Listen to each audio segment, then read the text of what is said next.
Hi guys, and welcome back to Structured Digital Learning with Cindy Q.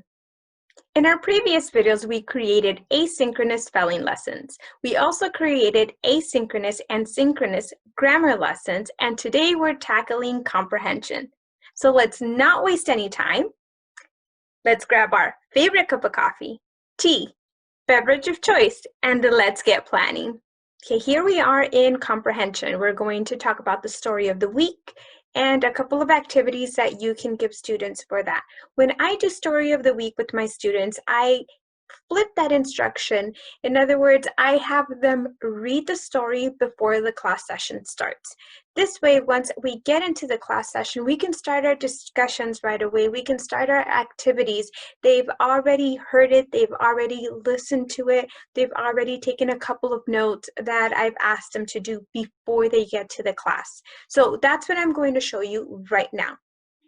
For my Unit 1, what my students have to do here is they have to either, like I said, read the story or listen to it. Within my curriculum, they have the option to listen to it. They have the audio section here. I believe other curriculums also give that option so that students can listen or read it at their own pace. I highly recommend that students listen to it the first time since it's their first read. From here, to make sure that they're actually listening to it, they're going to have an activity that goes with it. It's going to be very simple, very basic. So this is it. It's just a very simple Google Docs document that each student will get. They'll get their own individual copy of this. And I asked very simple questions. So as you can see, I put Monday and I do have it highlighted because I have the entire week's already in there, but I only want them to work on Monday. So Monday's highlighted in yellow, and it's before Monday's class session, type unfamiliar words and the page number from the story. I don't just want them to randomly put any words. I don't want them to go into the vocabulary section and just write what was there. I want them to listen to the story as they come across an unfamiliar word, stop it, pause, and write it down, type it in here. These will be words that then we can discuss as we begin our session. Tuesday, another simple question before the class session, write the genre and find evidence within the story. My kindergarteners and first graders, I would find different activities to do with them with the story of the week, and it would not be something that I would want them to read independently. So that would be something I do whole group for them. This works for, like I said, second and up. I fully think that they can do this on their own. Next question that I have here for Wednesday. Determine the point of view and cite evidence. That is one of our focal points for this lesson is point of view. So I'm going to include that. It's on Wednesday because at this point, we've already discussed it in our regular class sessions. Remember that these are the activities they're doing before they get to class, before we meet up.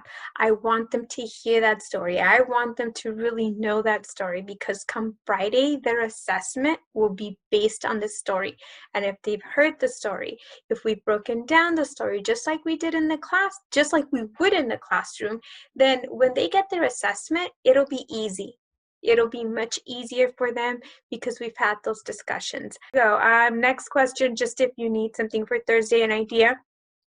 Cite evidence of irony. Again, this story is going to talk about irony. So I'm doing that on Wednesday and Thursday.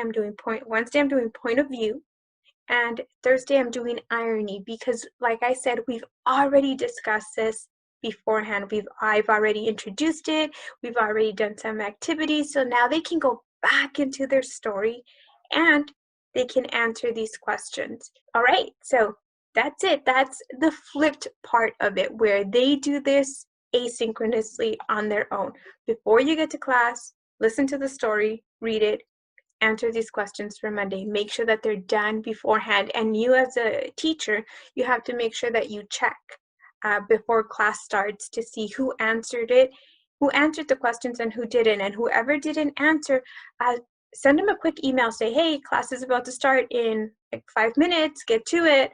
send mom or dad a message, however you're communicating with parents, dojo, remind, via email, whatever it is, and let them know so-and-so hasn't done their assignment before class. Can you please remind them to do it right now? Something as simple as that. All right, let's move on to our next part.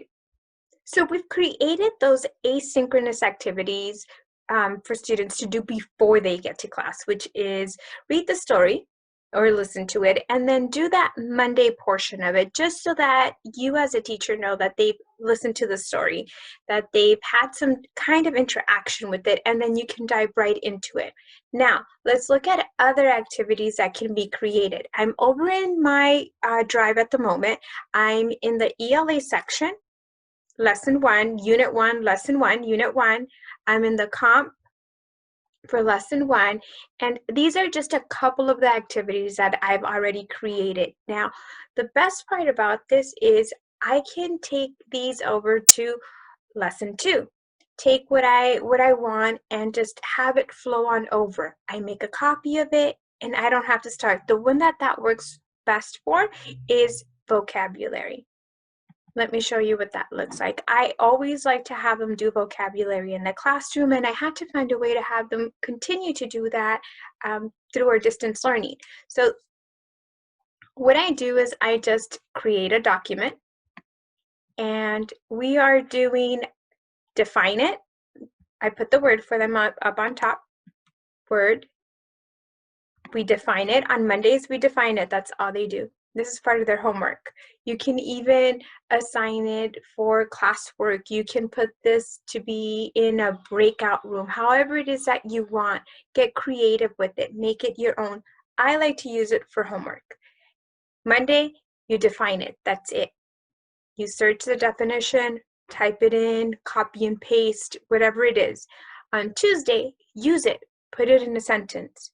On Wednesday, relate it to something. Find those words that you know what disturbing means, an association.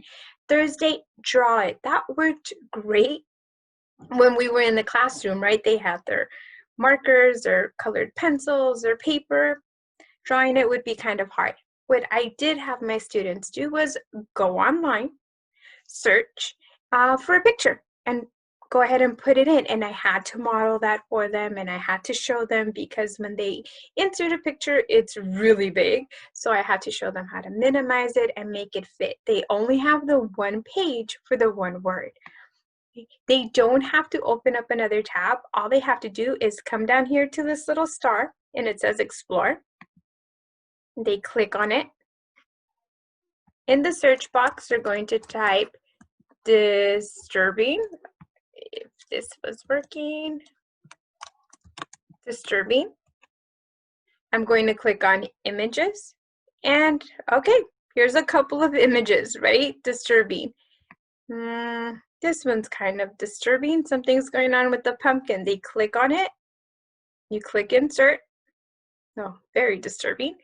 And this is what and then they can X out. This is what I mean. The picture is really big. So you're going to have to show them how to minimize, and it moved my page. So I'm going to have to show them to make sure that they have that one box highlighted, that it goes in there. But if it doesn't work, not a big deal. We're going to minimize, make it small.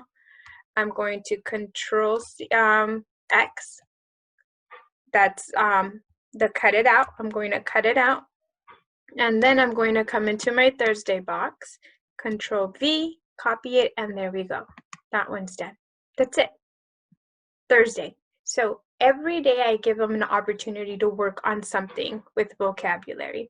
Again, you can make this a workstation within the classroom. You can make this into a breakout room and have them work in groups to get it going. But I personally like to have them work on this individually. Then what I would do is I have my next word on the bottom. For this, because I want to use it for my following week, my next lesson, I'm going to come on File.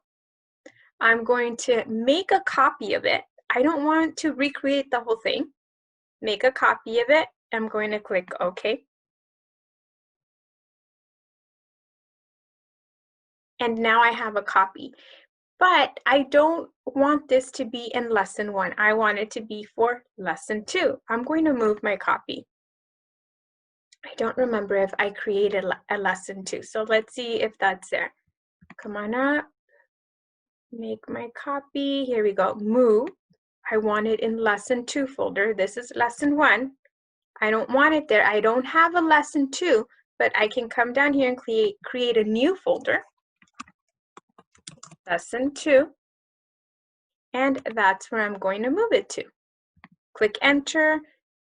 And now when I go into my folder, into my drive in unit 1, now I have lesson 1 and lesson 2. I have vocabulary already in there for the comprehension section. Now I just have to take away copy of, and then it's just vocabulary for lesson 2. You could see it right here. That's it. You can just keep creating it over and over for lesson 3. Make a copy, put it into lesson 3 folder. Make a copy, lesson 4, you have your template. Only if you want to change your template, then you would have to recreate it from here. If I want to change the color, I can do that. Come down here, page setup. It's only going to change it for this color. Let's make it a blue, and we're done. It's going to change it. The one for lesson 1 stays its original color. This one has a different color.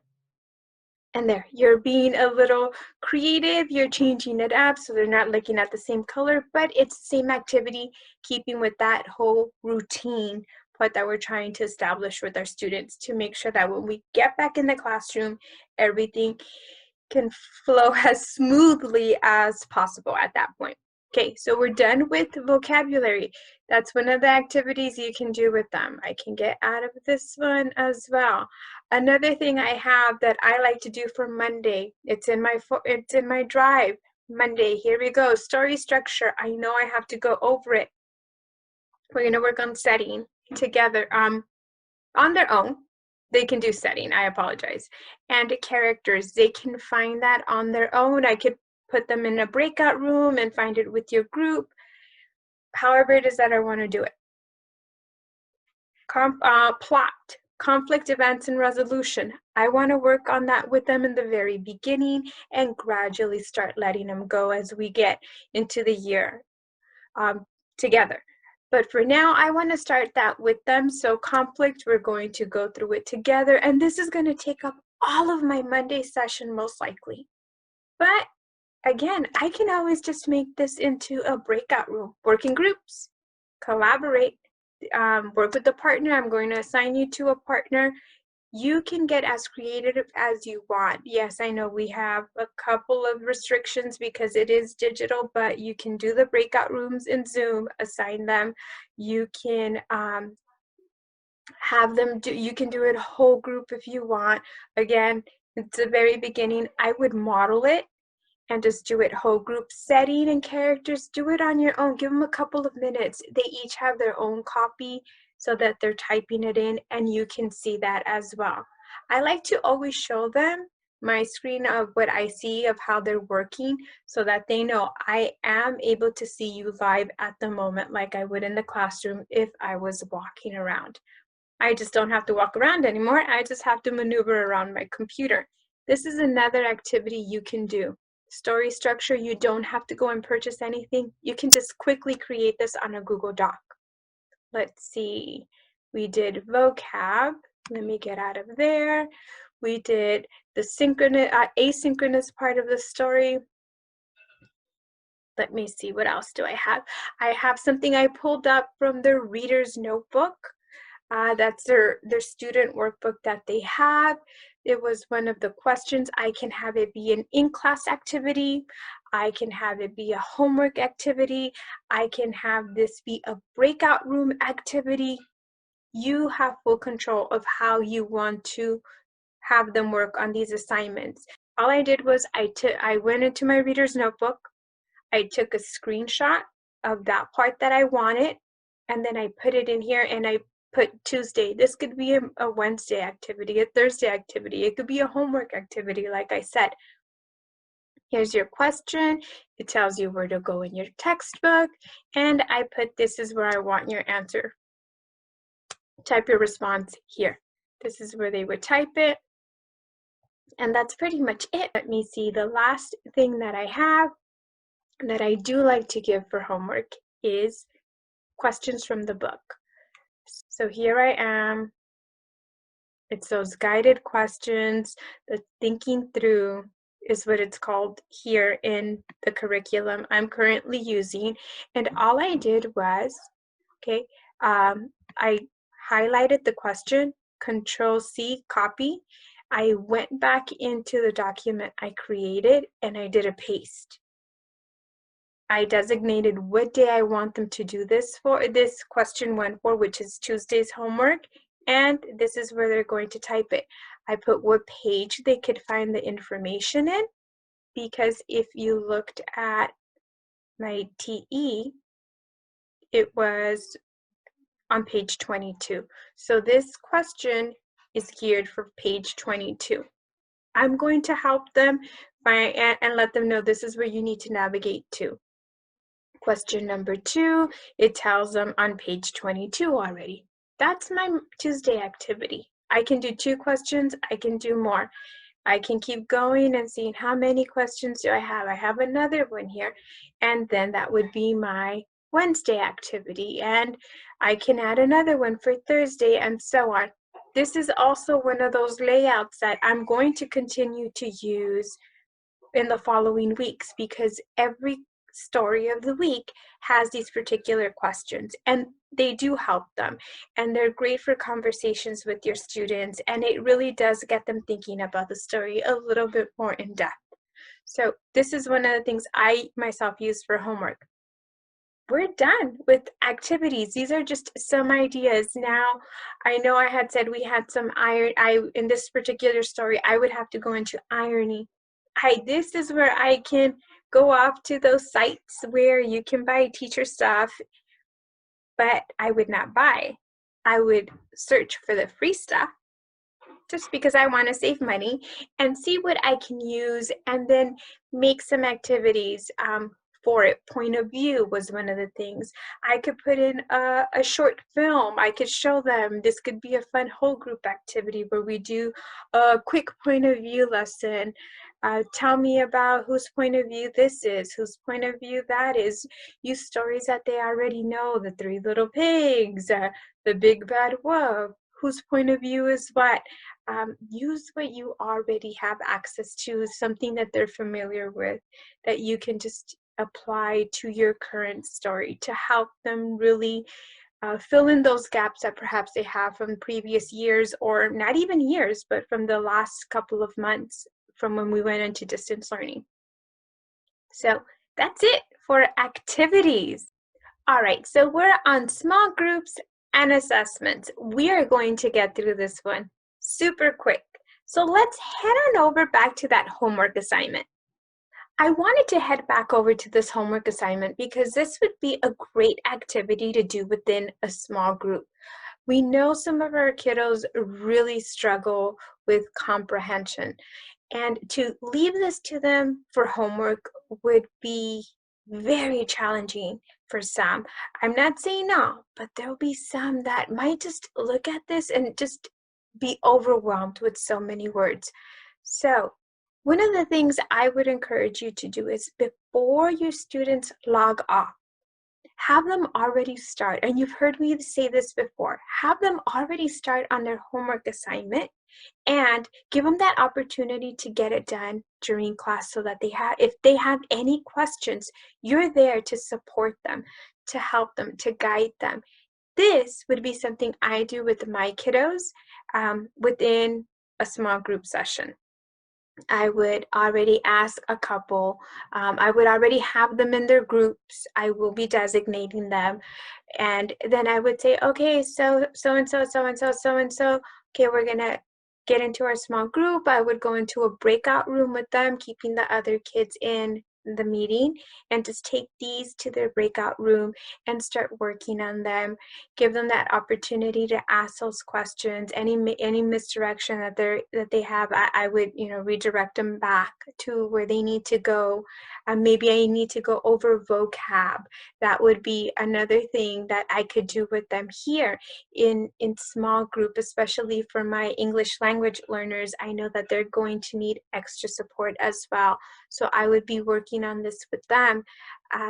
Pick and choose how you want to do your small group. Any of the activities that you've created, you can designate them for small groups. Those would be your breakout sessions, your workstations, if you want to call them that, and have them work on that. And that's it, pretty much for small groups. Now, we had assessments on this in the section before that I showed you. I'm going to go with Kahoot and Quizy. It doesn't get any easier than that. I know I need to go over irony, so I would do some Kahoots with them, or I can assign them something on Quizy. This would most likely be their Thursday homework. Quizy, both, I would give them a quick quiz on both irony and point of view, just to make sure that they understand that, so that when they get that question on their assessment, they have a better grasp on what those terms mean.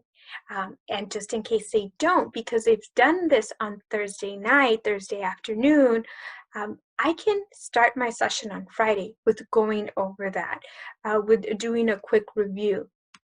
My Kahoot would be something I would do there as well. I would do a Kahoot on Thursday, and if needed, I would do one on Friday as well. And then we're done. That's my assessment, because like I mentioned before, I am going to use what is within my curriculum for their Friday assessment. So then that would be something that they have to do in class. You cannot log off until after you've completed your assessment.